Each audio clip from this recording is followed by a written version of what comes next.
Thank you everyone for joining us for this mayoral candidate forum sponsored by the Southern New Mexico New Progressives and Indivisible Las Cruces. I'm Antoinette Reyes, I'm the co-chair for the Southern New Mexico New Progressives, and Linda Harris is going to ask the questions on behalf of Indivisible. So the sponsoring organizations will alternate asking questions. Questions must be addressed to all candidates and cannot target a single candidate.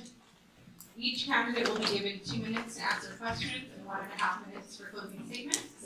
Our High Secret Joseph, he's the other chair of the Southern New Mexico New Progressives. He will show a yellow card when there's 30 seconds left and a red card when time is up. During the question segment, the candidate that answers the question last will be the first to answer the following question. And the candidates are seated in ballot order. Unfortunately, due to the number of candidates, we're not permitting audience questions, but we have set some time aside at the end to encourage members of the public to come up and meet the candidates. Perfect. So the first question is starting at the end with Gina Montoya Ortega. What is your vision for the city? My vision for the city is to actually give people back their voices. I believe the city has gone too much listening to one side or another. This is a nonpartisan race. It shouldn't matter if you are red or you're blue. I chose the color purple because I would like to hear what people have to say. I go to city council meetings and I'm given my original 4 minutes, 3 minutes, also cut to 2 minutes. This is our city. If you look at the organizational chart, we are at the top. It's not the mayor, it's not the city council. So I believe that we have a lot of talented people with a lot of experience here in Las Cruces, whether they're originally from here or have recently joined Las Cruces. And we need to hear what people have to say and what they see that our city needs. I'm very worried about the children. I grew up here, I grew up in poverty. I continue to see that poverty is increasing, it's not decreasing. So as a city, we need to look at what we can do to make this city more business friendly. I'm the co-owner of La Fiesta Bakery. When we opened our bakery, it took us almost 2 years to open. And 15 years later, this is something that continues to happen. You're not going to have companies willing to come to Las Cruces when you are not a business-friendly community. Once again, we're not a family-friendly community. We don't have things for our young families or grandparents like myself that would love to do with our grandchildren. I'm very blessed that if I'd like, I could get in my car and I could go to El Gordo. I could take my grandbabies to El Paso. Unfortunately, most of the people here in Las Cruces are not that privileged or that blessed. They can't afford to get in their cars and go to El Paso to go do something fun. So there's many reasons. I know people, I've built my platform on talking to people, they're concerned about public safety. I would ensure that our police department and our fire department are fully funded and fully staffed, as this is what's going to keep our communities safe.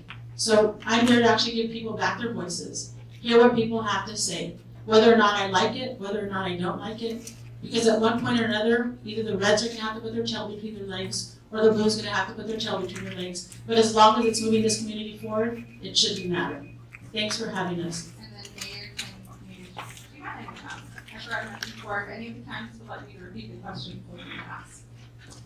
Okay, well, good afternoon, everybody. I was able to pass out some flyers or some talking points, and so I'll just talk briefly about what I see I would like to continue, many of the successes that we had in 2019, and then also some future plans. So I'll start with some of the successes. One of the things that I really enjoy doing is I have a program with third graders. I've been doing it for 12 years now. We've been able to increase with the partnership with Las Cruces Public Schools, our high school graduation rate. Last year was actually 86.2%, which is almost 2% higher than the national average. Money Magazine named Las Cruces the third best travel destination. In fact, we just got another destination just last week. Las Cruces named one of 13 heroes on World Humanitarian Day. We were ranked the #1 best city in the state of New Mexico, #6 in the nation by Wallet Hub. A company called Expresso Communications said that Las Cruces is considered to be one of 50 boom towns. They picked one per state, and they have Las Cruces as doing that. And I have to just say, I want to see us continue doing what we're doing here in the city of Las Cruces. And even joke that even our shelter dogs are even going to Hollywood. So things are looking up pretty good here in Las Cruces. Now, some of the future plans continue with our community schools. We have these geo bonds that we need to start working on. 16.9 in parks and recreations. Sports and field improvements. I think that's a fire alarm. It's a door alarm. Oh, okay.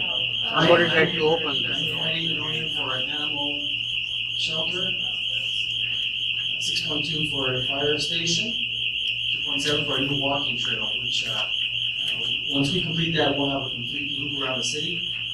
I want to look at redeveloping the Opasea area with the TID, the Tax Increment Development District.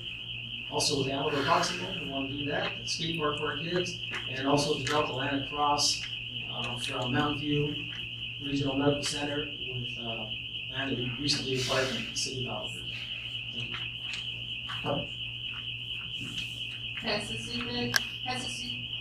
Jesuita Dolores Lucero. Thank you. Thank you for having us here and for taking time on your Saturday to join us. My name is Jesuita Dolores Lucero, and some of you may know me when I sat on the City Council from 2003 to 2011. I can tell you that a lot of things that have happened in the city I was a part of. And not just the good things, but some of the things that didn't go so well sometimes. And I will tell people that when, as an elected official, when you vote on something, when we voted on something, you may not see the effects of that for 5 years after that vote has taken place. And so some of those things you're seeing today. So what is my vision for the city of Las Cruces? I'm a native of Las Cruces and I care about my community, and when I left office in 2011, I didn't stop going to council meetings, and I've been making presentations. I've met with councilors individually, but I really believe that right now, at a $411 million budget, that there needs to be a total revamp of the budget. And I call it a review, a revise, and a reallocate. Because we know that what's in our homes, if we don't have funding to provide the services that we want within our own home, that we have to adjust. And I think it's time to adjust that budget. And I would like to enhance those things that have been popular and have been successful, and bring back some that fell by the wayside by a council that didn't care about those particular projects. And so I look forward to serving the city of Las Cruces for the next 4 years, and I ask you to support me in that journey right now. Thank you. Courtney. Thank you all for having me here. I'm running for mayor. I've ran for city council twice. I ran a state race, and the reason I keep fighting is because I believe that as an American, that we all deserve equal representation and equal justice under the law and equal opportunity. You know, I'm kind of old-fashioned because I believe that we're one nation under God, indivisible, with liberty and justice for all. And as far as I know, that's still our motto and our banner. So that's, you know, it's worked good for us. And I don't like to see special interests taking the reins of government through dishonest means and trying to force their will on the other, I would say, half of us. We have this division, and we shouldn't have that. So we could discuss our differences without the law, because the use of law is force, and you're forcing your will on somebody else if you do it without a vote. So I have been in court with the election bureau quite a lot, and I saw their manipulation and their disingenuous handling of it. And so I'm just looking for transparency. And also on priorities. I think that our priority as a representative is the people of Las Cruces. So we want to make sure that we don't have poverty, that we don't have child abuse, that we don't have mental ill people out on the street. We have a one thing I'm going to do is that crisis triage center. We needed it, we should have had it, and that's a priority. So that's what I'm going to do, is what's going to work for the people. And thank you for your time. Alexander Page, Baca Cruces. Thank you. Sorry, it's a little bit of a long name. I don't know if any of you were listening to the radio forum recently, but you can just call me Peanut Butter Frescas if you like. It's an easier way to remember the last name. Thank you for having me here. We just concluded a public discussion, the second of 3 that I scheduled here in the same room that we're sitting in, to invite members of the community to come and express their opinions, to come and share what's important to them, to talk about what we need to do as Las Cruces in the next coming years, and what issues need to be prioritized, like a lot of the other candidates are talking about. We need to identify what's going on here, and then say, okay, well then if the first thing that we need to do is deal with our water security, then let's get on that. Or if the people say that the most important thing we need to work on is our public education system, because like some of the other candidates at the table have said, our children are 100% of our future. We need to deal with that. For me, that's the first plank in my platform, if you will. My first plank in my platform is public inclusion. Coming to you, asking for your input, because the more of us that put our input together, the better. I mean, everybody in here is better off having the experience and the minds of everyone else here. If we all combine, we get the best results. So that's one of the first things that I'd like to do here in Las Cruces, is have more public discussions, to have more city council meetings at community centers within each district, so that everybody has an opportunity to come and share their opinion. And I'd like to really invest in the future by working very closely with our school district, because our kids from a very young age need to learn volunteerism. That's something that's learned. We're not born with volunteerism in our minds, we're taught it by our examples. So that's one of the major things I'd like to work with you all about. Thank you. My name is Mike Tejas. My vision for Las Cruces is a safe Las Cruces with facilities to help treat our mental health people with mental health problems, with substance abuse. We need a long-term treatment center here to be able to for people to be able to go to. I'd like to see a city that our kids can grow up in and us not worry to death every single time they leave the house if they're going to come back. We have a crime problem. We're rated one of the hardest cities in the nation. Our index is 8 out of 100. That means 92% of the cities this size in America are safer than ours. We need to turn that around and be one of the safest cities in the town. Our children are growing up in this city with an 8% index. It's dangerous for them to go out. They need more things to do. We need to work with get good paying jobs in here. And after talking to economic development about that, they said there's a few things we need to do. Security, that's a crime index. We need to back our policemen up. We need to give them the necessary resources, staff, and vehicles to be able to do their job. That would help control it. But more than that, we need to start looking in the future, the long-term part. What are our kids in school? High school kids, when I was in high school, I had no desire to go to college. We need to open up the DACC and allow these kids to go to trade school. There's a shortage of tradesmen in America today. Let's let them start going in from as young as 10th grade and let them get an education in something they do like, which would reduce the burden of them being in a classroom that they don't want to be in.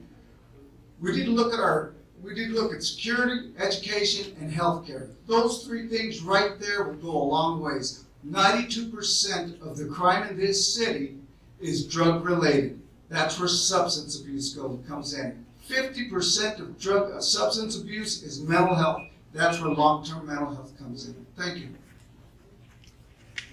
Isabella Solis. Thank y'all for having us here this afternoon, right in the middle of a Saturday, right? I'm thankful to be here, and first of all, before I share my vision with you all, I really want to thank the current mayor for everything that he's done up to this point. I really appreciate the hard work. He's a good man, and I appreciate him.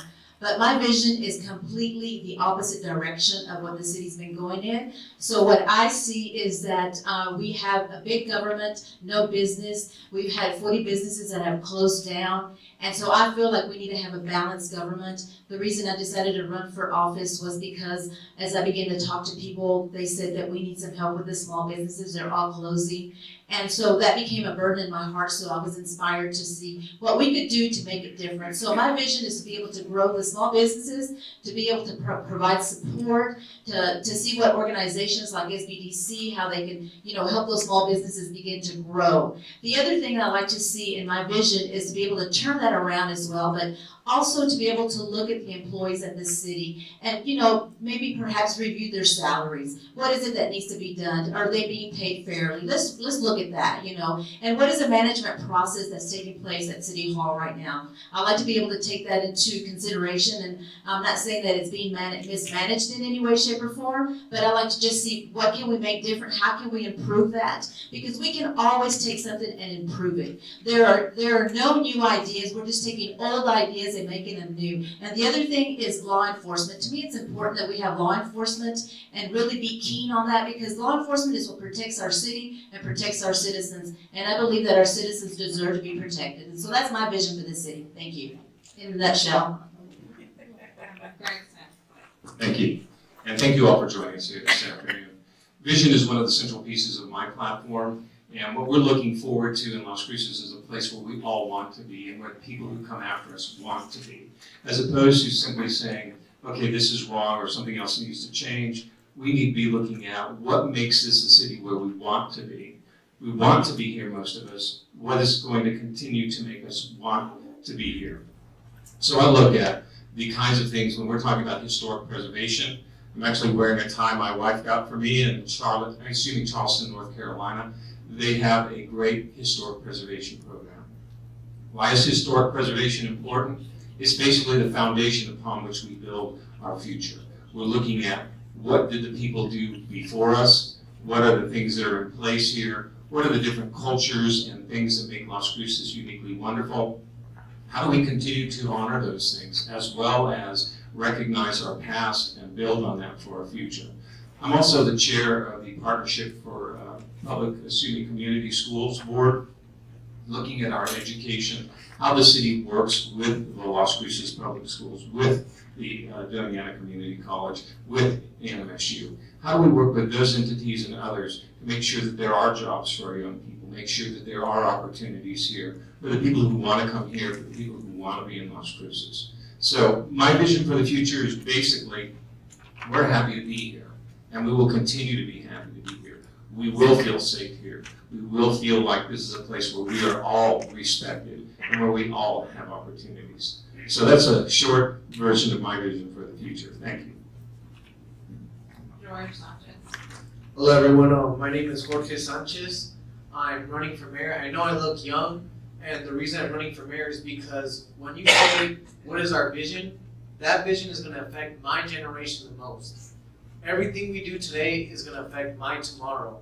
And I'm going to give you a little background. When I was in 8th grade, that's when the Sandy Hook shooting happened. And after that, there was a repeated amount of school shootings, and I was the one that was going to school having a second thought in my head, thinking about what if that happens here? What happens if I go to school, something like that happens here? And then it happened in El Paso. There was a mass shooting. That's when it hit our community, and that's when it affected us the most. What I would want to do, personally, is kind of get a campus police and put them in our elementary, middle, and high schools. And that way we can at least have the kids start trusting our police department more. Because the youth doesn't really have a good perception about police officers, if I'm being honest with you guys. And I know this. I also want to tackle mental health, because my generation has the highest suicide rate than any other generation. So things like that are important to me, because I'm the one who, about every 6 months, hears about somebody I knew or one of my friends causing self-harm or end up committing suicide. Things like that hit me on a personal level, and that's why I feel that we need new blood in the city government, somebody that relates to these problems. Let me put this, the environment. The past generations haven't taken care of that, and my generation is the one that's going to inherit those problems.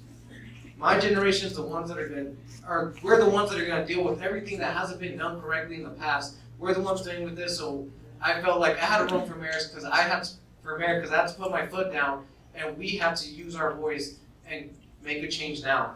If not, we won't really have a very nice tomorrow.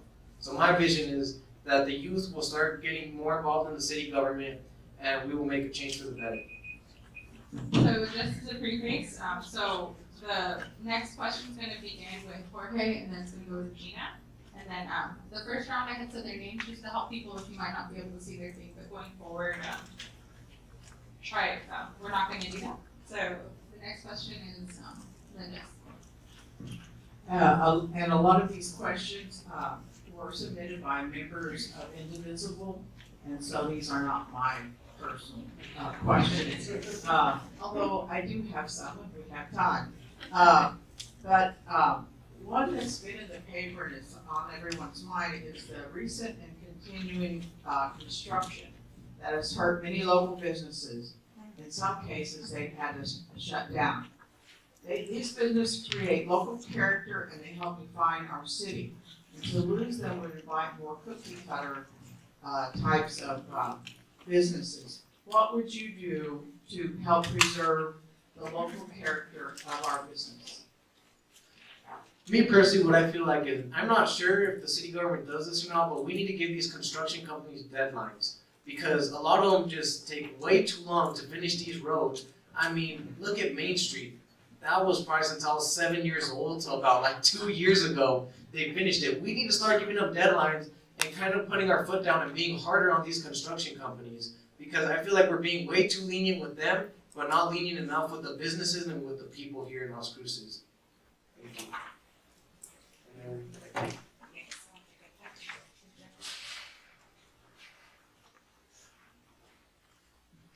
Thank you for the question. Actually, this one's near and dear to my heart because I'm one of the businesses that closed on Valley Drive. I was the first business and I was hoping to be the last. So how can we handle this better as a city? Valley Drive is a state highway. It is a state project. However, it was a 50-50 deal between the city and the state. If you actually go to my website, you can see the memorandum of understanding. As we went to these meetings, we had meetings once a week with the contractor, the state, and the city. The city would send the representative from our district who happened to be Jack Ekman. The city brought nothing to the table. Never told the state, don't affect my residents, don't affect my businesses, do the least amount that you do to affect the traffic.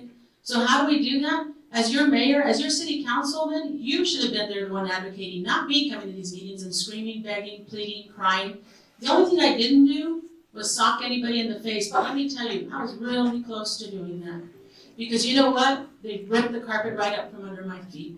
This should have happened to nobody. It should not be affecting the residents that it has. The city should have brought more to the table. And so I asked the state, I said, I need something in writing because you know what? I'm the crazy woman over on Valley Drive saying that the city should have done something.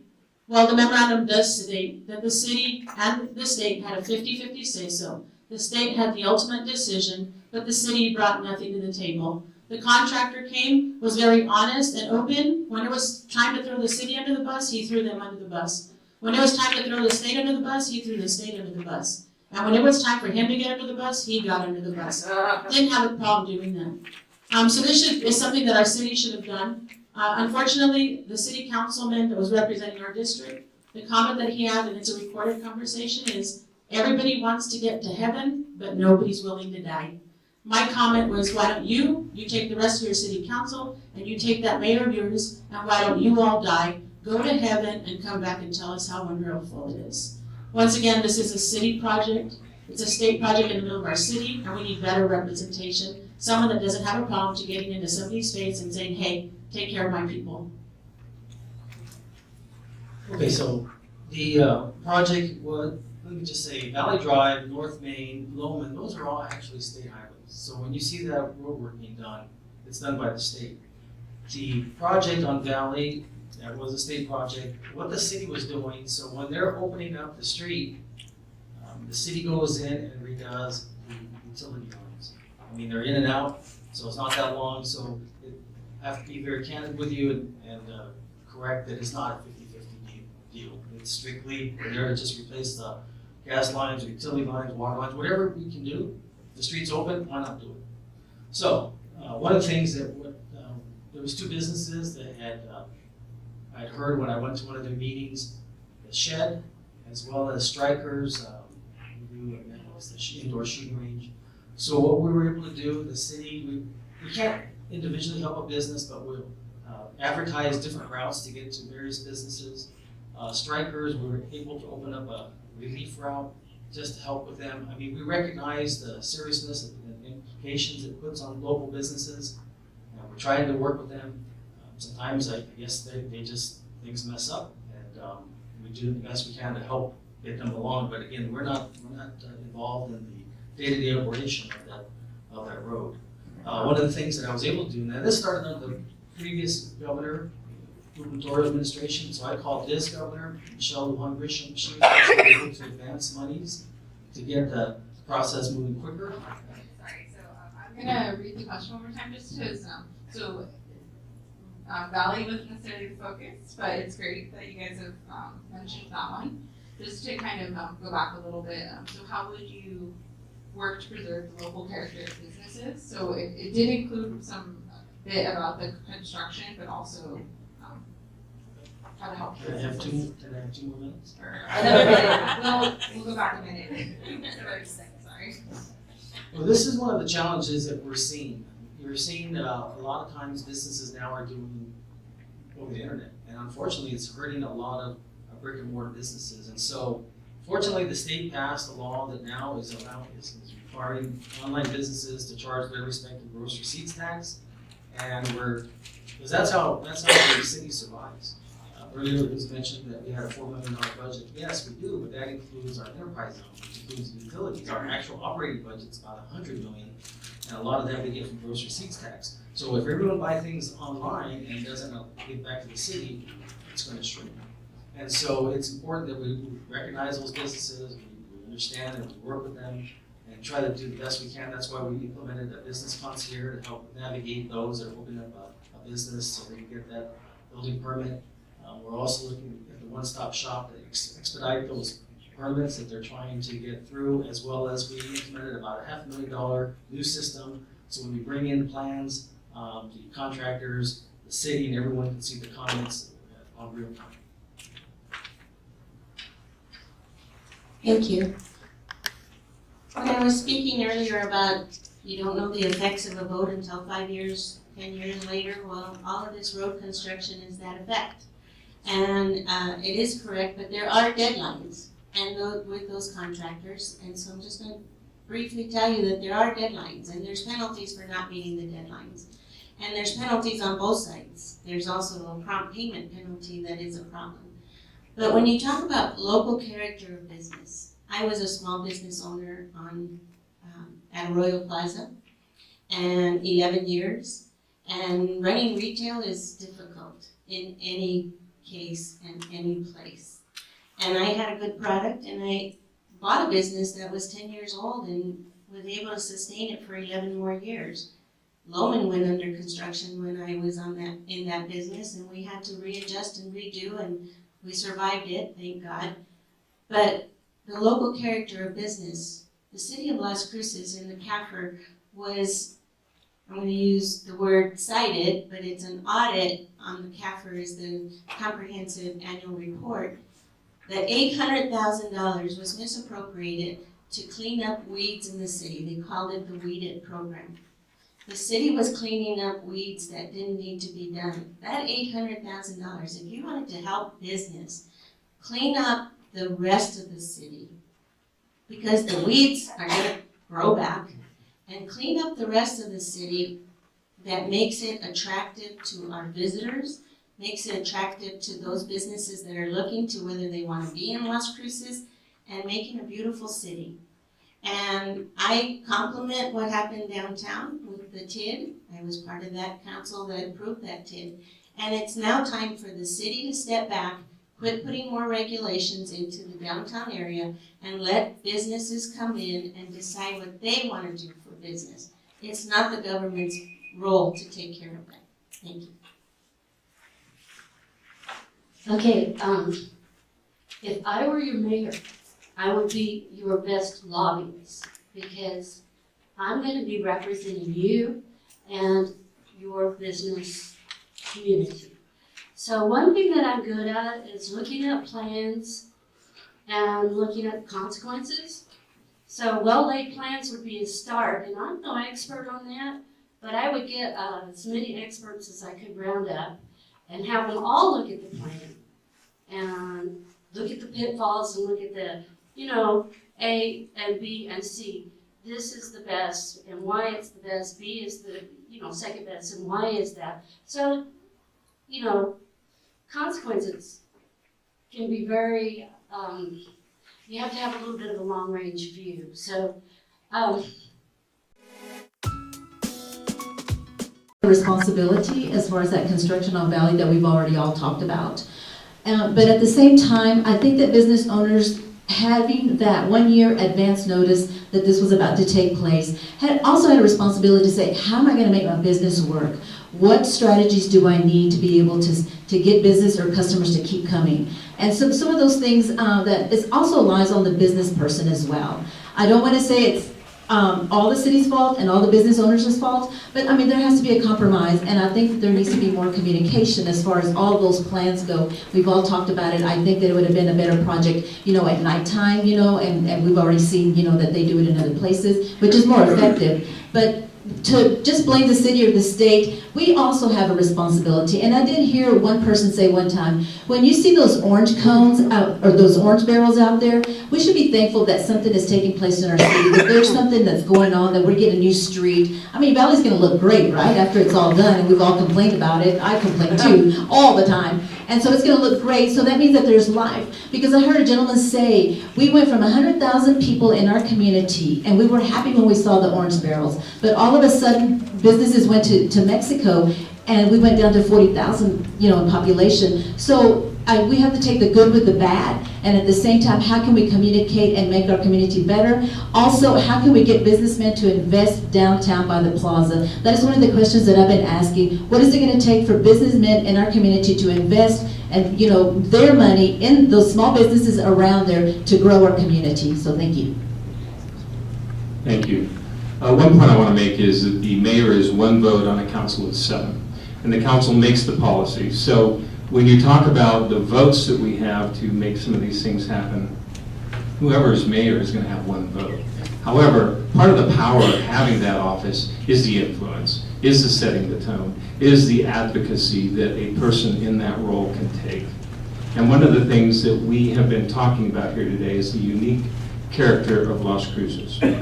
That's something that I wanted to do in my own private business before I got on the council, and I won't give the name in case I go back into business someday, but it's centered on Adobe. Las Cruces used to have an ordinance so that people would not take dirt out of the middle of the road to build Adobes.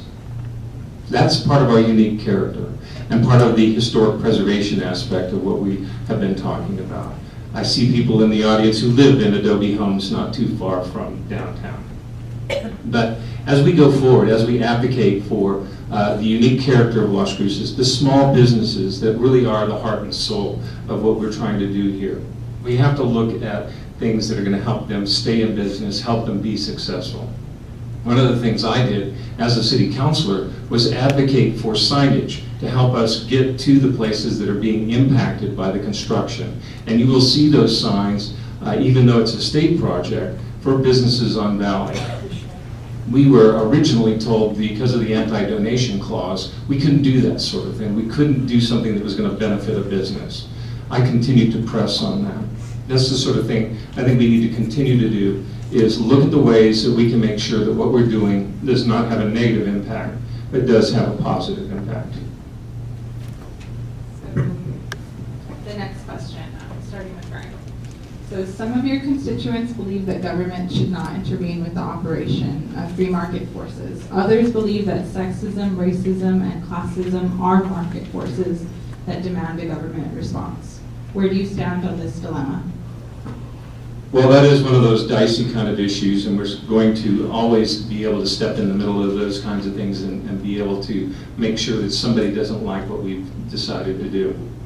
As the elected officials, it is our job to make those tough decisions, and we're going to always have to step up and make those decisions based on what we hear from our people. And I want to point out, I've mentioned this to several candidates, and some of us have done this before, so we know this, but other people are sometimes a little surprised. It's not just about who voted for us. It's about the fact that we're representing all of our constituents once we're elected.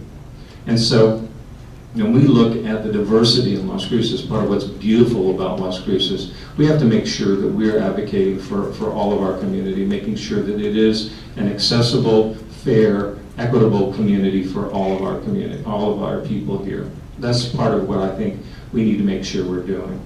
Am I missing part of the point of your question?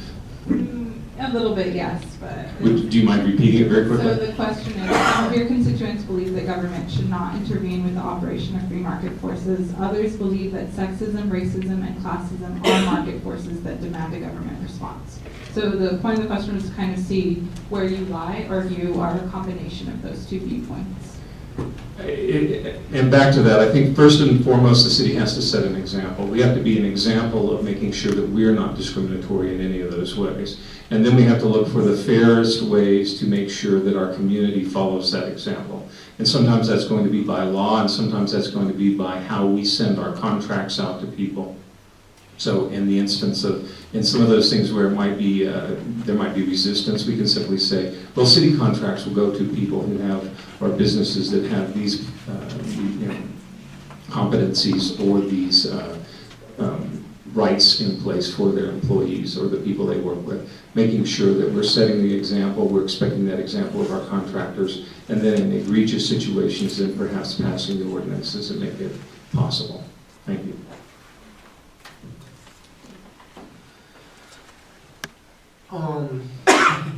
The way I feel about that is, I feel like most of that judgment comes from a lot from an older crowd, because in my generation, we don't really judge each other off things like that. We're way more equal, believe it or not. I can care whatever your race is, your sexual preference, your gender. I can really care less about things like that because you're an equal to me. We're the same, we're all humans. So I feel like me, if I were to win mayor, I would make sure everybody is represented correctly, and that the city government should have a little say and make sure that everybody is treated correctly and equal.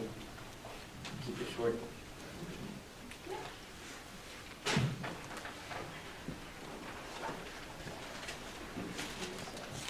Would you repeat the question, please? Yes. So, some people believe that government should not intervene with the operation of free market forces. Others believe that sexism, racism, and classism are market forces that demand a government response. Where do you stand? So definitely, the government should intervene in one way, shape, or form, is actually just setting regulations, not crossing the line and becoming now a dictatorship. They should actually be there to give us guidance. The way that I currently feel at our city council, when you're given 2 minutes and it's on a Monday at 1 o'clock, most people don't have time to come give their input. I know that a lot of the councilors do depend on people emailing them, but I'm sure they receive many emails. So I would like to actually see the city council meetings. Actually, you can live stream it. Why can you not email your question, call in your question, text your question, so that actually you are being more of a participant? So yes, does the government need to intervene? Yes, to set regulations, and it's going to be regulations that we might not like, but if it's regulations to actually keep the community safe, definitely the regulations should apply. But I believe in order for us all to be heard, the city council meeting should be also moved Mondays to an evening meeting so that we can actually hear what all people have to say. Because not everybody has a computer, not everybody has a phone to call in or technology or the ability to get to a Monday meeting. So this way we can actually hear what people have to say. So when we take office, we give the oath. We take the oath to uphold the Constitution of the United States, the laws of the state of Mexico, and the ordinances of the city of Las Cruces. And so among those three, we have to uphold those. And sometimes businesses feel that maybe we're infringing, but at the end of the day, we have to make sure that everybody's treated equal. So I'll just continue to maintain those. Question's a little bit difficult to answer, but I hope that kind of clears it up to the best of my ability.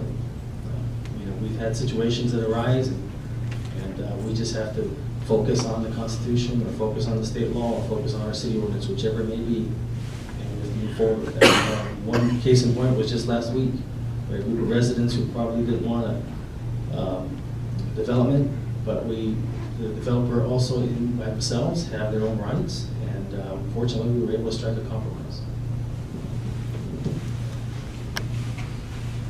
Well, in this question, and we've had a similar question in the other forums that we've had, and I don't understand why there's so much division over it, because there are, as another candidate, I will give him credit to, for saying, you know, we can't judge on race, color, religion, whatever your sexual preference is, any of those things by law. So if it's the law, then the city, of course, should be enforcing the law. What I dislike most is when we use the word they and those. We're not theys and those. We are people of this earth that just deserve respect. And I think that sometimes we want to say, well, that group. There isn't a group. We're all in this together. And are we going to have the same feelings and the same judgments about things that we do in our community? Of course not. That's why you have 10 candidates. There's 10 of us that don't agree on everything, nor is there going to be a council that agrees on everything. And so, but my first term as councilor from 2003 to 2007, there was a balance on that council. I was mayor pro tem. There was a balance of the individuals serving your community. Right now, there is not a balance. It's very one-sided, it's very leaning, and it's not fair to everyone. And that's been my complaint since I left there in 2011. And I think that when that happens, there's just absolutely no way to represent the larger majority of everyone together. I don't mean of any particular group. We have to open those doors and look at the communication that takes place with that. And so I ask you to look at it yourself and let me know what you think. Well, I'm definitely a free market person. I'm a capitalist through and through. And it served us well for our history. And I love doing what pleases me to do, as long as I'm not harming any other person. And I actually try not to harm any other people. So what is the government's role in a social structure that you're talking about, all those isms? And the government's role is to keep the peace. And to keep things fair. So, you know what? I wouldn't make any mandates on anybody as long as it's peaceful. So, if it's a thing that's not providing peace, then we gotta sit down, talk about it, and have a look at it. And, you know, I can't say that I know all the answers, but since I would be representing you, I'm gonna have to hear your opinions and weigh them in the balance and try to look at the outcome, the consequences, and the results from every decision. Thank you. We're talking about the free market. We're talking about people's opportunity here in the United States to make a living for themselves, to provide for their families, right? I imagine that's what we're talking about when we talk about the free market. Whether or not the government should regulate that is another question, and I think there's a question that is preeminent to that one. What is the purpose of our government? And if you all agree with me, I believe it's life, liberty, and justice for all. Those are the goals of our government. Now, our free market is meant to provide people the opportunity to make a living for themselves, to be able to provide for themselves, to be productive members of society, yes. We need to make sure that their opportunity to do that is robust, and we need to make sure that we are not infringing on people's life and liberty and their justice. We need to make sure that our government functions to honor the Constitution, our state laws, and our local charter needs to make sure to honor life, liberty, and justice for all. So whenever it comes to regulating the free market, we need to do it along those lines, in my opinion. Well, as a businessman, first of all, the government already intervenes in business. There's nobody here that does not deal with the government, whether it's environmental health, the licensing, regulation. You know what? That is their job. So they already intervene. But we need to have fair treatment for all businesses. everybody, we should be, every businesses should be treated fairly. There should be equality on road construction and repaving of roads. We should take care of the poor side of Las Cruces as well as the good side. We see all these roads get repaved that have been repaved 2 or 3 times in the near past, but we have roads right here that have not been paved in 30 years. That is what we need to be. They need to be equal in that area. Jorge made a good, he made a good about the generation, but they don't see that. Well, they need to understand they don't see that because we have fought for the last 50 years so that they have a better life in that area, so they got that equality, because it's not always been like that. We've fought a long, hard fight. We've refused to give up. We've refused to quit to provide our younger generation with a society that's not as brutal as the one we grew up in.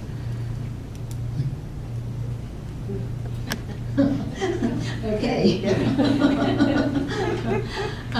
So serving as a county commissioner, I've had to deal with a lot of constituents that come to me and say, why can't we do this, why can't we do that? And so there are policies and laws that are put in place, and so many of the times that we can't do certain things. So just trying to be fair with everyone, that is always a challenge, because you always want to be able to represent your constituent well and be able to provide everything that they want. But at the same time, these things are already in place. So that's why it's important to go back to what the core functions of city government is. And those functions are to make sure that we're safe, that our fire department, medical, and the quality of life in our citizens.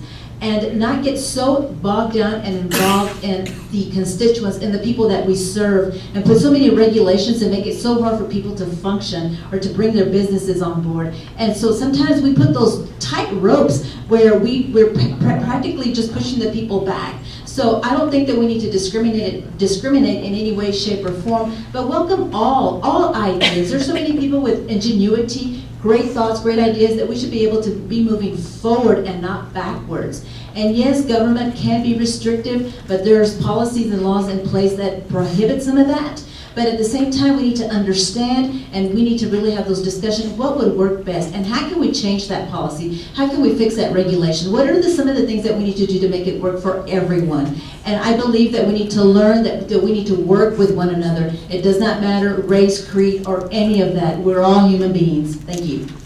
So it's Steve with you. So you're the first one. Okay. Oh, okay.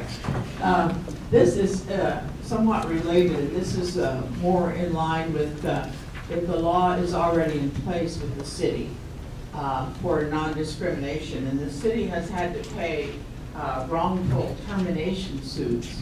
And so what's happened is when those laws are broken, then the city has to settle. So, as the mayor, how would you go about reducing these kinds of expenditures from happening in the first place? Kind of like lawsuits and things Yes. like that that happens a lot in the city, also in the county as well. Yes, we deal a lot with that. So I think that a lot of the times when complaints are filed immediately, people want to go and file a lawsuit, and I think that they think that that's the first step that they should take.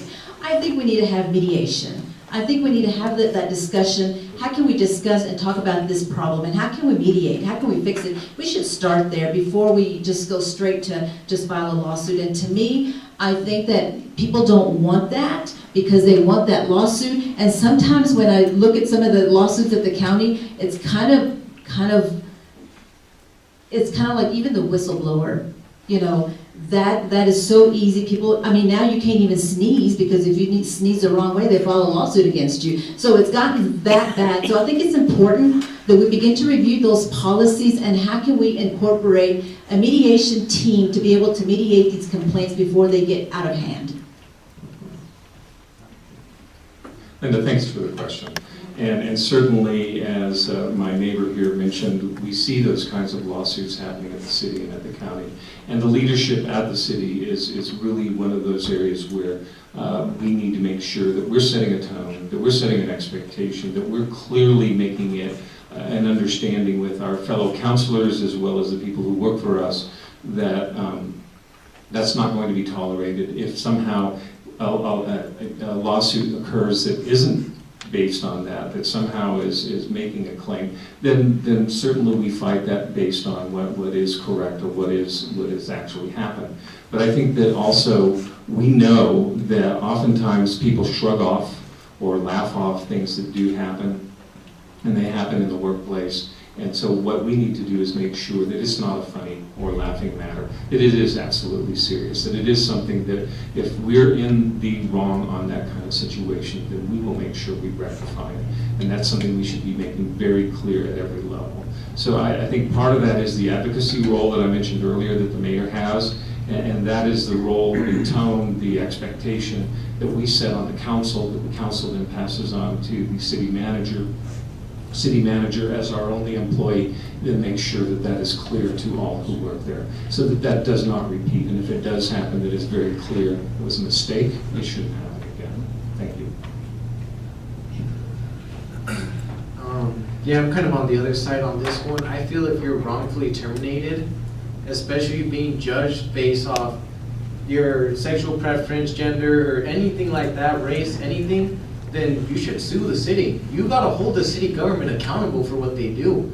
You gotta make sure that they're in the right way, and being mayor, you gotta make sure that none of that happens, and by that is knowing the type of people you have on the everyday job to job like basis.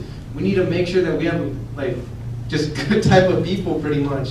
I would make sure that I have a no tolerance policy for any of that. I would not even want to deal with that type of things. And like I said, if something like that does happen and you do file a lawsuit against the city, then good for you. That's how it should be. You have to let your voice be heard and you have to be represented correctly. What do you see, especially in line with this, as far as training to prevent these kinds of lawsuits happening in the first place?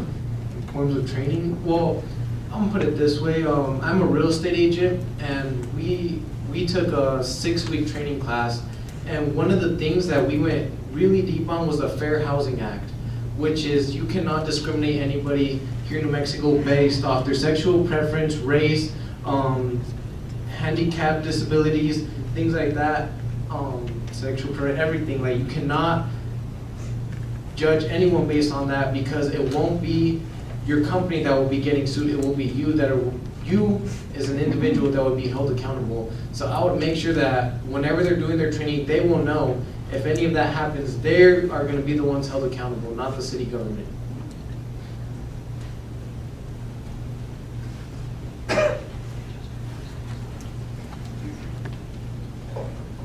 Would you repeat the question, please? The question is that the city has paid a lot of damages for wrongful termination and even to remove employees. So as a mayor, how would you go about reducing these kinds of expenditures? In other words, someone's already brought charges or brought it to them for the discrimination, and how would you avoid those problems in the first place? So as a mayor, our job as city council and the mayor is to hire a city manager. So you need to make sure that you hire a city manager that understands what their jobs are, what his or her job is. So once again, the city manager would be the one that would relay this information to human resources. We all know that the problem started at human resources. If you do not have a good human resources director, human resources is your policies. It's your dress code, it's your attendance policy. If you are following those rules, there's not going to be a problem. So obviously, if these people are wrongfully terminated, it's something that was a break in communication. I have experience in human resources. I used to work at MMC under a wonderful director. Her name is Linda Moya. Linda Moya taught me a lot of things. I would see people, directors that would come in and wanted to see their employees terminated for no reason. Well, there's a policy. The policy is, did you verbally warn them? No, I didn't. Well, make sure you go do that first. So they go verbally warn them, all of a sudden they come in and say, this person is still doing whatever they're doing. I want them terminated. No, there's a policy. You have to give them written warning. And it's usually 3 strikes and then you're out.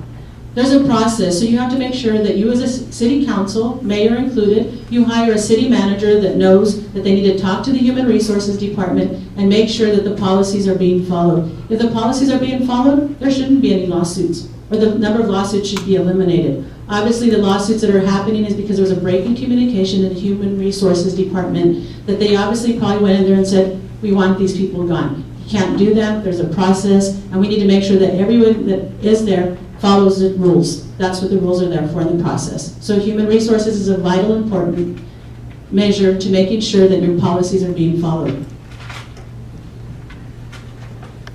Well, Linda, and I say this with all due respect, I take exception to your question. I don't know of any wrongful termination that we've paid in the last 5 years.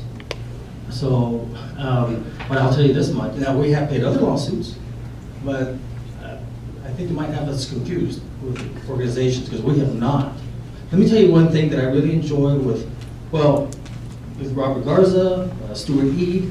When there has been an employee that they're going to possibly terminate, they'll actually move them to another part of the city so that they recognize that they have families, they have benefits. Some of them are close to retirement.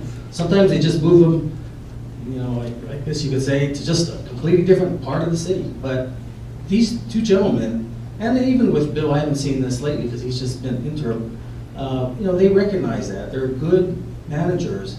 Now, I will tell you this, we're self-insured, so we don't have insurance like other organizations. We self-insure ourselves. We budget $3 million a year for lawsuits. Right now, we've done so well that we actually have an excess of $6 million in the event of a lawsuit coming. Now, the ones that we do unfortunately have are that do stem from police, but and a lot of times that, you know, the wrongful arrest or whatever that their allegations are. But I'm sorry, but I'm not aware of any wrongful termination that we've had in the last 5 years at least. Okay, appreciate that. Thank you. Well, we all read the January paper that there are a few employees currently suing the city of Las Cruces for wrongful termination. They're under deposition right now, so that's all I'm going to say. But to the answer to the question, it comes to the city manager. The city council has nothing to do with any other employee in the entire 1,700, 1,500, however many there are now. The city council has zero to say about an employee except for the city manager. I worked under 2 city managers, and I'm going to tell you that I have never seen a city manager like our last one, and I filed many complaints. I spoke in front of council. The council had at least 7 closed meetings in a year, gave the city manager an increase, and then all of a sudden he resigns. Now, I know as a past city councilor that if you take a city manager into a closed meeting, most times you're talking about him.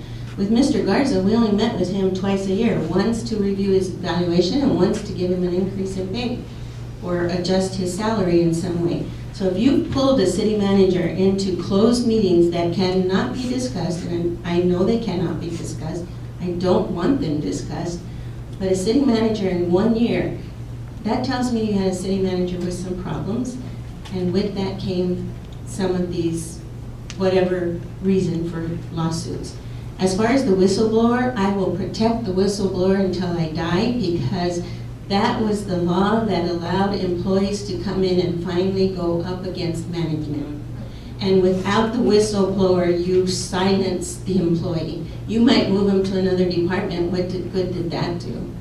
But let me tell you, the whistleblower is the #1 thing that protects employees in any organization. Okay, it sounds like the city manager and people like the chief of police and people that are in leadership roles and management roles, it'll be pretty important to vet them, to find out that, because we all know people that are contentious and people that love drama and people that are totally selfish. So what we want to do is find a service-oriented individual who actually respects the employees and counts them as valuable. So all I could do is foster a atmosphere of respect and getting the right people into place. And like somebody mentioned, there are policies in place, so you follow along the rules, and the communication is important, that there's an understanding what's expected of you in your role before you start, and hopefully you would be able to avoid lawsuits and litigation, which there's a lot of problem solving that we could do before we get to lawyers. So that's my opinion. Thank you. What first came to mind when I was listening, was considering this question about how to prevent lawsuits based on wrongful termination, and in particular about discrimination, was something that a candidate said earlier. They were talking about how the world we've grown up in, the world that our children and our grandchildren are growing up in right now is different, is improved from the one that our parents grew up in, our grandparents grew up in. And that's because of the hard work that so many people have done, both inside government and out on the streets marching for rights. We need to make sure that we honor that movement and that we keep moving forward in that regard.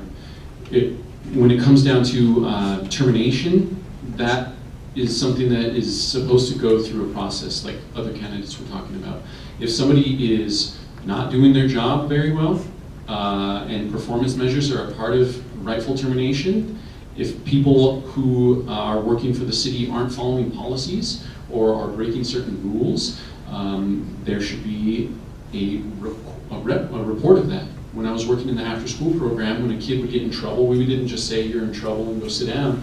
If they hurt somebody, if they broke one of the rules that they were supposed to follow, we would make a record of it. And then we would take that record and talk with their parents about it. Now, employees aren't necessarily going to do what their parents told them, right, in the city government, but we followed a process. And I feel that as long as we're following a process in city government, then we can make sure that our dismissals are fair and on fair grounds, and that people aren't removed or dismissed for unfair reasons. Well, I'll add to that a little bit. The process, if we're following the process, there should not be a wrongful termination. If you've been warned 3 times before that termination happens, it should have already followed the process. When it comes to point, you need to get that problem and you need to take care of it right then and right there. When I owned my business, when I owned IHOP, I fired 2 people in 15 years. And I'll tell you what, it was hard for me to fire somebody because it is so simple to catch it at the beginning, sit down, and figure this out. Fix the problem. And that's what the first thing you need to do. In business, it's about hiring, educate, implement, enforce. You've got to do a good job in your hiring process. You need to educate them. You need to make sure that you give them, they know what the rules are and they understand them, they live by them, and they sign them. Then you've got to implement it. You need to go in there. You know, I had 52 hours of meetings minimum per year at IHOP. Every week we would go over those areas. And these ugly gray areas, if you own a business, we didn't have that self-budget. We went broke. You know, one lawsuit takes us out and it ends our day. So we did whatever it took to make sure that we did everything to prevent that from happening. Lawsuits come when you fail to act on the problem. And that's where the majority of them come. You've been warned 3 times, they went to human resource 2 times, and you didn't act. When you see these ugly lawsuit amounts, that's because somebody did not act the first, second, and third time that was brought to their attention.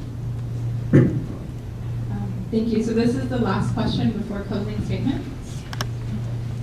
Should the city work to lessen the effects of climate change? Examples include but are not limited to water scarcity, food shortages, and rising summer temperatures. If you do believe the city should take action, what steps and within what time frame would you recommend? If you do not believe the city should take action, please state why not. Well, of course the city should take action. And we have been taking action. They've limited the watering days. We're urging zero landscape in a lot of areas. And we have recycling. But one of the areas on the recycling is we've done a good job recycling. But we have mountains of those recyclables that we cannot figure out what to do with. What if we bring in a company that will hire people and we do the recycling right there, a private company, let them come in, recycle, for instance, plastics. You know, plastics can be recycled into 3D ink. I was talking to an engineer at NMSU, and he told me we are limited on the size of projects we can do with 3D ink because of the horrendous cost of it. Well, what if we recycle that plastic and we start getting that 3D ink right there that we could help our university with and sell, they could sell it and do good with it. Glass. Home Depot and Lowe's, you'll see in the landscaping area where they have broken glass that they've turned into landscaping materials. Let's invite a company in here to start recycling the glass. And what will happen? They'll do well, they'll hire people, good paying jobs, and we will start taking care of the stuff we have right now that we've not been able to deal with. I'm sorry, I forgot what the question was. Should the city work to lessen the effects of climate change? Examples include, but are not limited to, water scarcity, food shortages, and rising summer temperatures. If you do believe the city should take action, what steps and within what time frame would you recommend? And if you do not believe the city should take action, please state why not. I think that the city should take action and be involved. I think that the city is already involved in many projects that are pushing these processes forward. And even with the water shortage and all those things, the city does what they feel is necessary to be able to preserve and to save. And as far as recycling, I think that we're moving in the right direction as far as recycling. We do have a recycling company. There's a lot of things that we could be doing as far as recycling and all those other projects that are in place at this time. Sometimes I feel like we put a lot of burden on the city to do everything. In my thought, I feel like sometimes we need business people to come on board and to say, how can we help the city? Instead of putting it all on government, I think sometimes we need people to be able to come up with their own ideas and say, look, I've got an idea about recycling. I've got an idea about doing this. And then let the public come up and see how they can create a business, create jobs. But so many of the times, everything is on the government. And I think that we kind of need to shift that some and allow people to walk up and say, look, I've got a great idea, I need some support. Some support to get them off their feet to be able to create new jobs. And people have great ideas. I've talked to a lot of people and I said, wow, we should be doing that. But it's because we need to change some of the regulations. And even with electronic caregiver, they are a private entity. They've built their business on their own, no city help, no government help.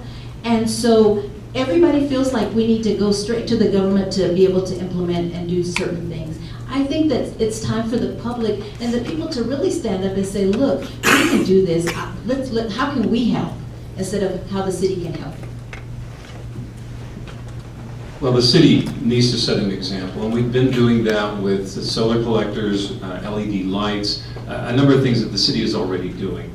But I will say that as a person, as an individual, I've also been working on that from the standpoint of how do I reduce my carbon footprint. And so I have had 3 different hybrids. My last one is a plug-in. Now, you can complain about where the energy comes from in the first place, but assuming that we're, even with the worst polluting forms of electricity generation, the amount of energy used by the car that plugs in actually is still less than what it would be using if it was burning all that gasoline. So I use my car as infrequently as I can. I try to combine trips. That same kind of example needs to be set at the city. We need to be doing that same sort of thing. Additionally, we have talked about, I mentioned previously, urban forests. We're looking at kind of going a different direction from the xeriscaping that we used to advocate. The xeriscaping actually ends up increasing heat islands. And so where we need to be smart about what we're doing going forward is, how do we use the water that we have available? We actually have water rights and pretty good sources of water if we're careful, using drip systems, otherwise being very economical and efficient with how we use the water that we have. We can actually increase the tree coverage in Las Cruces, cooling Las Cruces, increasing the oxygen output, and making this a cleaner and safer place as far as those kinds of things. Just generally, moving forward, we need to be looking at how do we continue to reduce, be more efficient with how we build. Our buildings actually are our largest energy users. How we build and how we move around. So looking at infill development from the standpoint of making things more walkable, making travel distances shorter, and keeping it as focused on our community development as possible. Thank you.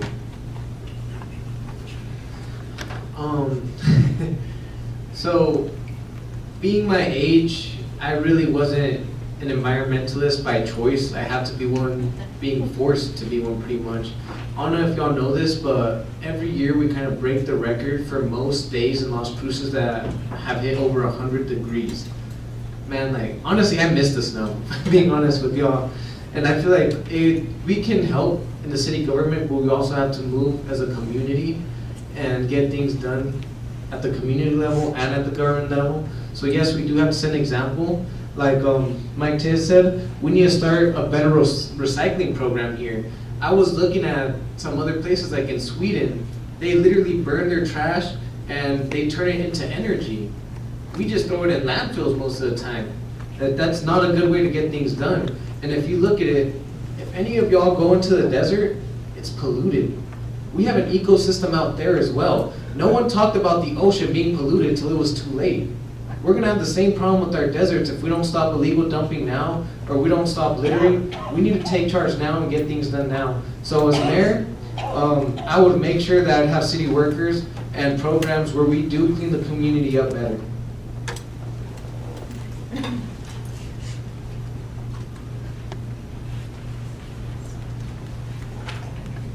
So the question was, should the city work to help eliminate climate change? The answer is yes. When should we have started this? 20 years ago. Who's going to take the lead? The city should. You should lead by example. I would never expect anybody to do anything I wouldn't do first. The water, I built my platform in talking to people, and people are saying, you know, we have a water shortage. We have days we can water, days we shouldn't water, but yet the city seems to be the biggest offender. You go by the park, they're watering the street. Go by the library, they're watering the street. So encourage people to continue to realize that water is a precious commodity. You can't just grow it. Food scarcity, I think a solution is, as a business owner, what we did is everything that was left went to the soup kitchen every day. So why don't we encourage more restaurants to do so? There's a lot of people that can use this. You know, the saying goes that what's one man's junk is another man's treasure. Well, you know what was somebody's man's main meal could be the next person's leftover meal, and they're happy to have it. The temperature, whatever it takes, once again, I think we have solar, we have wind turbines. I met a gentleman that says that we at Las Cruces can have more solar panels, more safe wind turbines that do not affect the animals, the environment, as long as you have that 2-mile wind, which we know here in Cruces we have pretty much probably 345 days of the year. So definitely the answer is yes, and it should have started 20 years ago. And where's it going to start? It's going to start with me when I get there, because we're going to make sure we have to do what we have to do by listening to the people that have the experience and the knowledge, and not closing our ears and not giving them 2 minutes to pour their heart out. We need to hear what the professionals have to say about this. So during my State of the City address in February of this year, probably half of it I devoted to climate change. And so one of the things, let me just say, as far as water is concerned, if we control it, like we currently do, the city is in good position. We have the second most senior water rights in the state. If we lose the battle in the Supreme Court, now we're talking a little bit different, because then the government takes over, the United States government, and then those water rights fall by the wayside. So one of the things that I'm looking at, there's an organization or a company, I haven't tracked it down yet, but right now, for example, we have a lot of water, but it's really hot, it's very salty. And so the most expensive part of running a desalinization plant is electricity to produce it. So if we can, there's a process that can capture that steam. That water is so hot that that steam can turn into power to generate that desal plant, to at least add to our water supply. This is in the event we should lose our the Supreme Court. But nonetheless, it's still a good opportunity to do. So that's one thing that we need to do. The second thing is, when we burn anything, whether it's natural gas, propane gas, or trash, that's not good. That hurts our environment. And so we're going to have to, the city's going to have to start looking at this. Earlier I was talking about the budget. That utilities budget also includes natural gas. We have to look for the future and start making sure that all of our operations are all electric. If we can have access to solar energy, which is free, wind energy, which is free, this is where we need to start focusing on electric buses, electric vehicles, electric heating and cooling. Everything's gonna be electric. If you think about it, it's gonna be free. And so but it's gonna cost the city, and we have to take the lead on that, especially when it comes to propane gas, natural gas and such.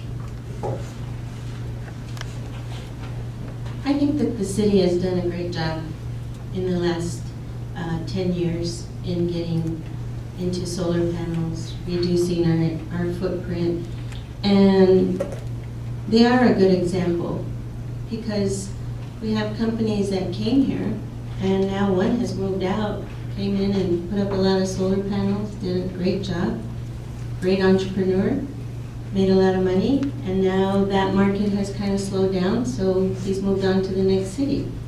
So we have to know that these are incremental in how they happen in our communities, and it just so happens that Las Cruces is still small enough that it can't bring a big recycling program here without some kind of partnership. So it needs to be a public and private partnership instead of just the government doing it and getting to that point. And more public and private partnerships is a way that I would lean on reducing this. The second thing about it is that the city owns a lot of property, and they need to buy zero property in the next 20 years and manage what they have. No more buildings, no more property. Trade if you want to, I'm great with that, but do not add more to the bottom line of how much land the city owns or how many buildings it owns. Secondly, I would also look at the number of vehicles in the fleet needs to be reduced into smaller size vehicles. And just recently, about 6 weeks ago, I heard that in December, the council will be voting, or may be voting, to increase your utility bill by $2 a month. So I know the research is done, the background's been done, the consultants have been done, and the utility group is going to present in front of council sometime before the end of the year for an increase to your utility bill. I hope you've paid attention to that because it's about to come your way. I am not afraid of climate change. I believe it's as old as the foundation of the earth. And I'm a person of faith, and so I believe what the Bible said is that as long as the earth remains, we'll have our 4 seasons. Notwithstanding that we haven't dealt with catastrophes, floods, whirlwinds, that's been around. So I believe you should prepare for it and don't let it catch you by surprise. On the other hand, I like recycling and I like earth-friendly things. I think that we could do a lot on a small scale. I would like to have solar-powered panels on my roof, but it's, there's a lot of things to spend money on when you're raising a family and all that, and that's not been in my budget. Maybe the city could subsidize or give tax breaks or do something to help everybody get those on their roof, especially the poor people, not just the more wealthy people. Instead of large-scale windmills, why not smaller-scale windmills in a community that are less harmless, earth-friendly? I'm all for it. What is the problem is that they have planned obsolescence. I read a whole book on that, and that's like these manufacturers that make refrigerators, washing machines, even cars, large things, so that they wear out in 5 to 10 years, and their parts are plastic so they break. We could look at that because that's not a good value for your money. It just keeps us spending money for corporate coffers. So I believe that we can do solar ovens, low-tech solar hot water. There's a lot of things we can encourage the people to do.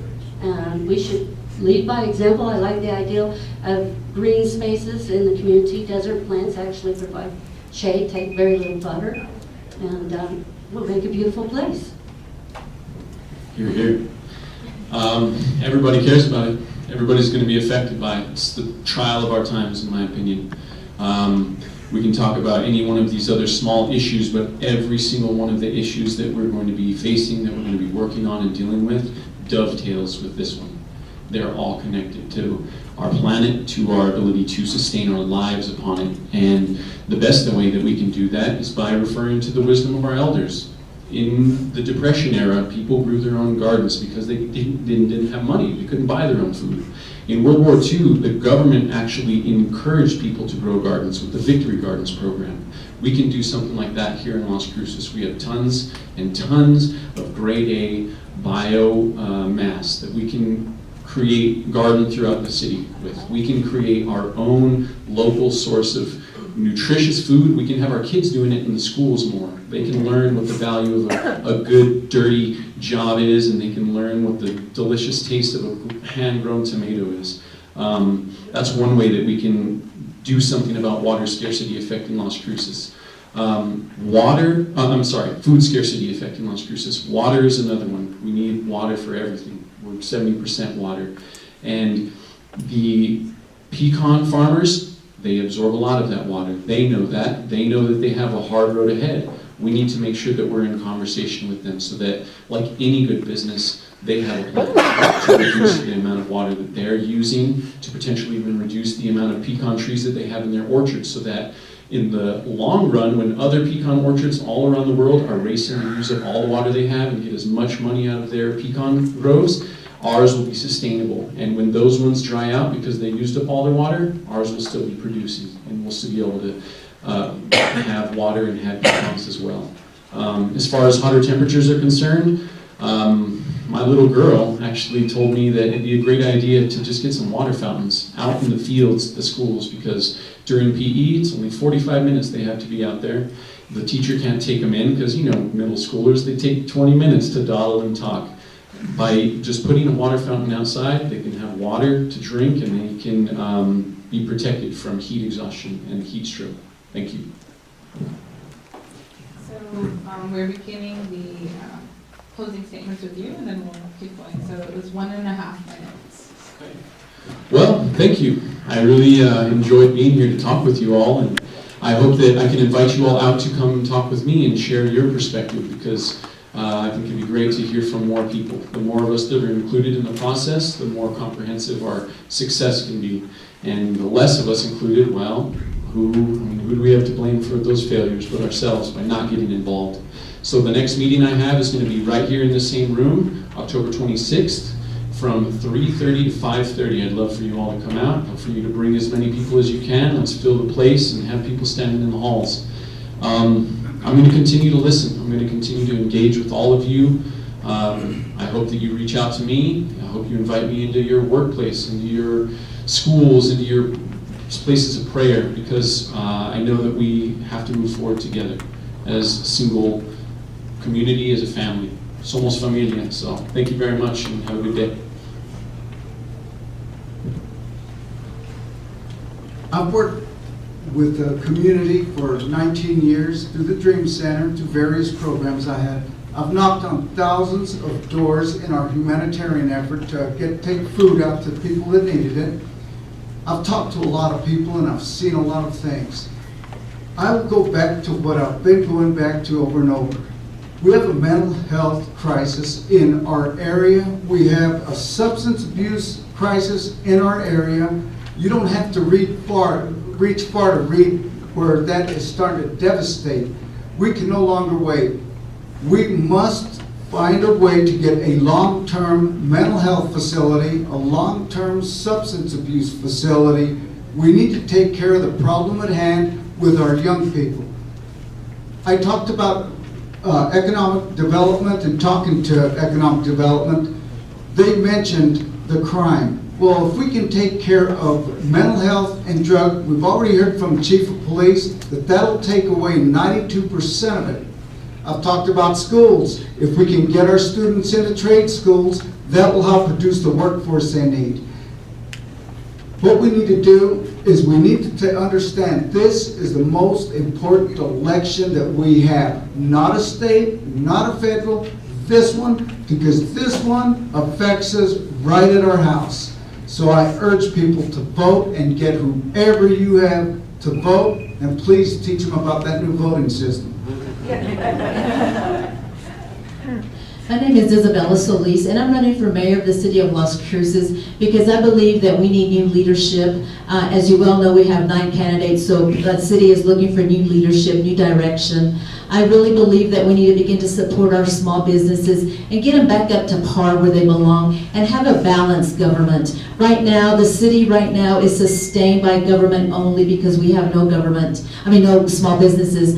When I started thinking about this, I noticed that when we had the government shut down in January, I thought, what if the government was shut down for at least 3 months or 6 months? What are we prepared to do? We have no small businesses, so that began to create a concern in me. So that's why I'm here today. I think we need to change that, bring in new ideas, fresh ideas from people. We want to hear the community and what their thoughts are for the new era for the city of Las Cruces. I really believe that we need to begin to be better managers of the money, of taxpayer money.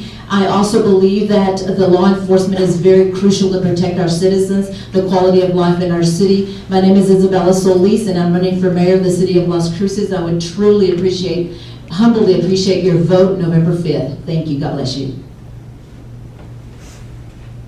Some of this conversation reminded me of one of my colleagues, Olga Pedrosa. She and I did not always agree. But one of the things that she championed and one of the things that I thought was truly beautiful was the community gardens. And those are something that, as I think about it now, we haven't been advocating for those gardens as much as we should have been. I saw community gardens when I was at the National League of Cities in Seattle a few years ago.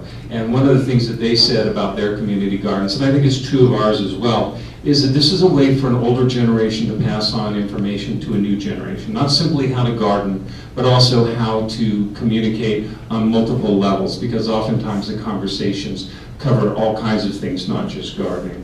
So when we talk about the things that we want to do in the future in Las Cruces, I, Gregory Z. Smith, do have a vision that as part of my platform is leadership, integrity, vision, and economic diversity. These are things that we need to be doing in Las Cruces. As your full-time mayor, paying attention, actively involved in the different things that we're doing, I will be looking at not just community gardens, but our innovative infill initiatives and other things that we need to be doing to make sure that Las Cruces is that beautiful community, is that connected community, is that safe community we all want to be in and we want our children to be in. So I look forward to being your full-time mayor. I look forward to doing those things with you. Thank you. I feel like the mayor Las Cruces needs is not somebody that talks about the problems, but somebody that's lived through the problems. And a lot of people tell me I don't have experience because of my age. I have experience our education system. I have experience having nothing to do here and seeing my friends end up doing drugs, getting addicted to drugs, getting addicted to alcohol. I have witnessed my friends have mental health problems and commit suicide. I have experienced the climate change we're having, problems right now that we're having. I have experienced a lot of things. We need somebody in the office who doesn't just hear about the problems. We need someone in office who has lived through those problems and will find a way to fix it. Me personally, I've talked to some other candidates and some people, and I've talked about the education system, and they say, George, if you're running for mayor, you have no power over that. That's the state. And I say, and? If you're mayor of the second biggest city in New Mexico, you have a voice. You can go up to the state, you can talk to Governor Lujan or whoever runs the education system, and you will be heard because you, by electing me, will give me a voice to get something done here. I'm tired of these excuses that we're not a big enough city or we don't hold that position. Well, yes, but we're given the voice. We can make a change by the position that y'all give us with that vote. Thank you.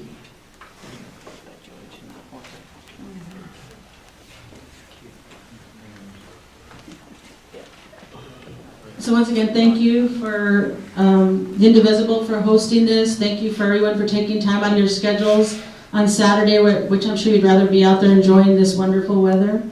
Like I said, my name is Gina Eugenia Montoya Ortega, and I'm co-owner of La Fiesta Bakery. Mi nombre es Gina Eugenia Montoya Ortega, y soy dueña de la panadería La Fiesta. I'm a native Las Cruces, married to my husband for 33 and a half years. Sometimes that feels like 10 minutes. I'm sure to him, sometimes it felt like 10 minutes underwater. I am the mother of 3 adult children who are all educated, married. One of them has given us 2 beautiful granddaughters. I attended public schools here in Las Cruces from kindergarten all the way up to high school. I attended Vista College and New Mexico State. I have administrative experience in Fortune 500 retail. I have HR experience, and as I said, I'm co-owner of a minority small business, La Fiesta Bakery. I am hoping that our city government will become more transparent and open with our taxpayer dollars. I want to work more close. You know what? When you come open businesses, that's more jobs for our people that are struggling and have been struggling for many years. So once again, please, if you'll keep me in mind when you go to vote, I'd really appreciate it. Las Cruces needs a change, and I know I'm that change. Even though I don't look like I'm smiling, I don't smile because I've been a little upset lately. So thank you so much. All right, well, good afternoon, everybody. You know, I have to tell you, sometimes I think about when I was a candidate. You know, we can say a lot of things, half the things that, you know, they have a lot of good ideas, but a lot of them we can't do. A lot of them the state doesn't prohibits it, or it's just not feasible. But as running for re-election, I just have my record to run on. I mean, the city I've done the best I possibly can. I'm up at 5 in the morning, I go to bed at 10, or I'll keep my phone open until 10 o'clock at night, Monday through Thursday. I kind of slow down on the weekends. You know, we haven't had any layoffs, we haven't had any recessions, we have weathered through that quite well. We're financially sound, we have great employees, we are as accessible, transparent as possible. When I started on city council in 2001, I didn't get elected mayor in 2001, but in 2001, it was $250,000 in our reserves. We have over 13 million right now. I don't know what else to tell you. I've done the best I possibly can. I enjoy this. I love doing what I'm doing. That's why I'm running for re-election. I enjoy serving the people. So I would appreciate your support. Thank you. Thank you for having us here today. The city is a big ship, and turning a ship that big around is going to take a lot of action. And I can tell you that my 8 years on the city council, I served not only for the city council, but also at the state level. In the last 5 years, I've worked in Santa Fe for the sessions with legislators, the governor, the speaker of the house, and all of that group. Now, I'm also going to tell you that my name changed, and it's created a lot of conversation over that. And because of that, over my last 8 years, my life has changed. My personality has changed. I'm not the Dolores Connor you knew then. I'm the Dolores Lucero that my mother raised. And I am a community servant. I've served on over 30 not-for-profits in this community since I was 22 years old, and my bank required me to do so. I thought it was crazy at the time, but I fell in love with it. And I have served children, I have served seniors, I have served veterans, and I have taken a big part in our community. My first role as mayor is to turn around this budget, and I'm serious. It needs to be reviewed, realigned, and reallocated to the purposes that serve the community to the best. And if we don't fix our budget and continue to use it in the way that we've been using it, I know that budget backwards and forwards, and I'm going to tell you, it's time to reallocate it. Thank you. Thank you for having me. I want to just say that I was a homeschooler, and I'm also a business person, and so that proves that I can take the initiative to get things done. And my kids are all grown up and successful, and I did it without anybody in a higher level telling me this is how you do it, because when you homeschool, you're breaking new ground. I opened a business this last year, a brick and mortar business. It's breaking new ground. So that's why I'm campaigning on photo voter ID. I want to represent the people here, and I want it to be an honest choice. So photo voter ID still probably wouldn't prove citizenship, but I want to represent the people of this community that are taxpayers and that have the birthright to be American citizens. or they've done it legally. So I don't think that we should take our marching orders from a place far away. I think that our policies and our decisions should come here at the local level, because you have somebody here at the local level, it's easier for your voice to be heard, and for that person, that representative, to take it and implement it. So that's what I will do for you. Is also, I believe that there's solutions and that the future is bright, and we don't have to live in fear of climate change or crime or anything. So, thank you. So I wanted to thank the candidates for joining us, the Southern New Mexico New Progressives and Indivisible. I also want to thank the audience for coming with us today. We're going to have about 15 to 20 minutes left, and I encourage you to meet the candidates or ask them questions one-on-one. Thank you.